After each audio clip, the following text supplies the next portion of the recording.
Hey, Tom Cook with Selling to the Moon. Business to business salespeople, you may be making this mistake and it's costing you money and tons of sales. If you're finding that you're sitting down with your prospect and you're asking them and you're getting a stonewall from them, or you're getting, no, I don't have any problems right now, or I don't have any issues that I'm looking to solve, everything's going well. Once you ask that question, if you ask it too early, that's the problem. It doesn't give you anywhere to go from there. So if you want to be a great salesperson, don't start with asking for the problems. Start mining for the problems, right? So start with the bigger picture in mind. Hey, can you give me a 10,000 foot view of XYZ and the role that it plays for your organization? For instance, how many of these widgets do you have? How do you monitor them and what's going on? What works well for you guys? Like, before we get into anything else, like, tell me why you chose to do this and what's working well for you.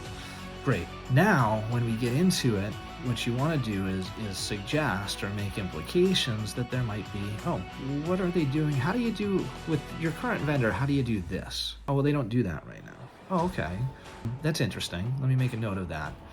How do they handle this? What do you mean by that? Well, the way that we handle it is this way, and now you're able to give a benefit statement and say that this is something. What about this? Oh no, we're not doing that yet, or that sounds interesting, tell me more about that.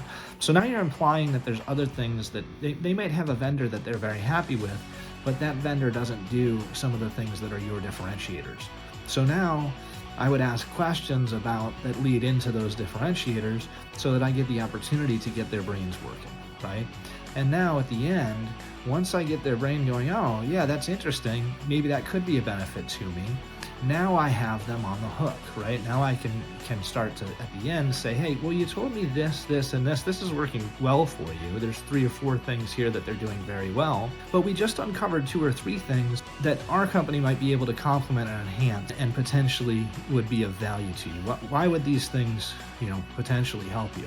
Well, we're not doing that today. It'd be nice if this showed up automatically. We don't have the ability to make changes on the fly. I have to get them involved. So if I had a portal that would be able to do that, that would be better. Okay, great. Now I get them to articulate that, and now I have the opportunity and the groundwork to lay the next step and ask. So we didn't uncover necessarily problems that they were aware of. We implied that there might be solutions out there that could help them in the future. Now, great. Based on what you told me, there's some things that are worth looking into. I would suggest this as a next step. Perhaps we can create a business case. Obviously, if we can do these things without increasing what your spend is and use it within your existing budget, then that would be of benefit to your organization, right? So now let's take a look at what you're spending. Let's set up an assessment and see if it's actually there's a value there and we want to move forward. So don't get right into, hey, what problems do you have? Develop them, go down the path, imply that there's better ways, and then do it that way. Good luck.